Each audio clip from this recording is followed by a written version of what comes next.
عظیم ہے کہ lock down کا اثر آپ پر بھی ہے، دیوانوں پر نہیں ہے، صرف لوگوں پر ہوا ہے۔ ہاں بس اچھے لوگ بیٹھے ہوئے ہیں، محبت کے ساتھ ایک مرتبہ نبی کے نام پر کہہ دیجئے سبحان اللہ،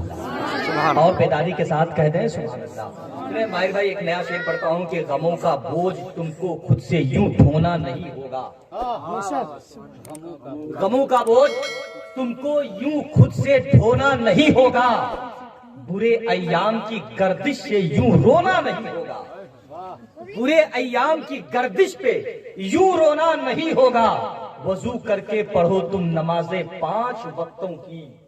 وضو کر کے پڑھو تم نمازیں 5 وقت کی، قسم اللہ کی تم کو یہ کورونا نہیں کورونا نہیں ہوگا۔ بہت اچھا شعر تھا، اچھے لوگ سنتے بھی ہیں، بہت اچھا ہے تو 50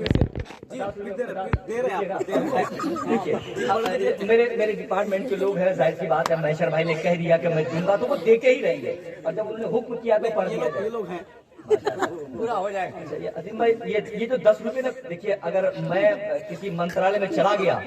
دعا کر دیجئے چلا جاؤں، اگر چلا گیا تو سب سے پہلے میں وہ موزی جو نا ان سے میں کہوں گا کہ 10 کا نوٹ بند کری ہو، سب سے پہلے بہت تکلیف ہوتی ہے، بہت تکلیف ہوتی ہے۔ میں اڑیسہ گیا تھا 2 سال پہلے، اڑیسہ گیا تھا، ایک بہت مزدور قسم کا آدمی بوڑھا بیچ سے کھڑا ہوا اور 10 کا نوٹ لے کے میرے پاس آیا، مجھ کو لگا کہ 200 کا نوٹ ہے، اور لائٹ بھی اتنی وہاں پہ چمکدار ہوتی ہے اس علاقے میں، آپ نے دیکھا ہوگا ویڈیو وغیرہ میں، پورے ملک میں آج جلسے ہوتے ہیں، اگر کہیں پر بھی تو بیٹھے بیٹھے ابھی مکمل جلسہ ہوتا بھی نہیں ہے کہ پوری دنیا دیکھ لیتی ہے اس کو۔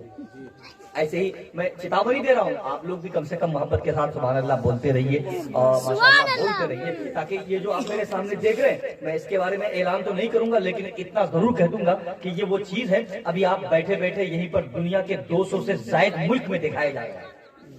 یہ ایسی چیز ہے، اس کا استعمال صحیح طریقے سے ہونا چاہیے، اگر غلط استعمال کیے تو برباد، صحیح استعمال کیے تو پھر کامیاب۔ میں چاہتا ہوں علامہ عبید صاحب قبلہ بھائی جناب میشر صاحب نے حکم دیا ہے اور ان کے حکم کا تعمیل تو آج بہت ضروری کرنا ہی ہے، کیونکہ جانے کے ٹائم مجھ کو ان سے ملنا ہی ہوگا، ہے کہ نہیں؟ بس میں شعر پڑھتا ہوں ان کے حوالے سے کہ غموں کا بوجھ تم کو یوں خود سے ڈھونا نہیں ہوگا، غموں کا بوجھ تم کو یوں خود سے ڈھونا نہیں ہوگا، برے ایام کی گردش پہ یوں رونا نہیں ہوگا، وضو کر کے پڑھو تم نمازیں 5 وقتوں کی۔ افسر بھائی، وضو کر کے پڑھو تم نمازیں 5 وقتوں کی، قسم اللہ کی یہ تم کو کورونا نہیں ہوگا، قسم اللہ۔ میں انعام کے لیے نہیں، صرف آپ اچھا ساؤنڈ ہے اس لیے ہے نا، لیکن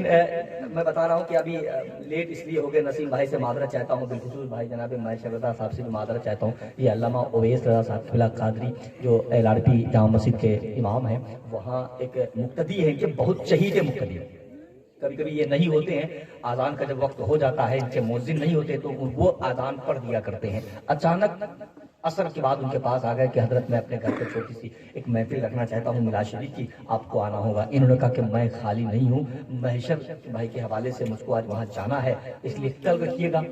تو ان کے پاس کل وقت نہیں ہے، کچھ لوگ ان کے یہاں کہیں باہر جانے والے ہیں، بضد ہو گئے، وہ امام ہیں، اب پکڑ لیے، تو حضرت نے فرمایا کہ ٹھیک ہے اگر پروگرام کرنا ہی ہے مغرب اور عشاء کے درمیان کر لیجئے، تو اس لیے تھوڑا سا لیٹ ہو گئے، معذرت چاہتے ہیں۔ اب میں چاہتا ہوں کہ وقت بہت کم ہے اور بھائی جناب میشر رضا صاحب نے مجھ کو جو حکم دیا ہے میں اس پہ عمل کرتا ہوں، بڑی تیزی کے ساتھ خطابت کے لیے اس وقت میں چاہتا ہوں کہ ہندوستان کا وہ پڑھا لکھا خطیب، علم کے اعتبار سے جو کوہ ہمالہ ہے، الحمدللہ وہ منبر نور پہ تشریف فرما ہے، خطیب اہل سنت مصلح قوم و ملت حضرت علامہ مفتی اویس رضا صاحب قبلہ قادری کو آپ کے حوالے کر دیا جائے۔ تقریر سنیں گے آپ لوگ؟ جی سنیں گے؟ ماشاءاللہ، ذرا ہاتھوں کو اٹھا کے بتا دیجئے کون کون گھر جانا چاہتے ہیں۔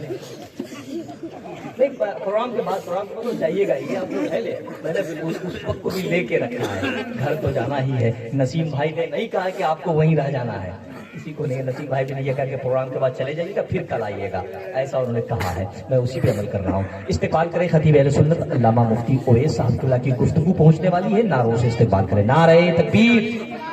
نعرہ رسالت، مسلک اعلیٰ حضرت، جشن عید میلاد النبی حضرت علامہ مفتی اویس۔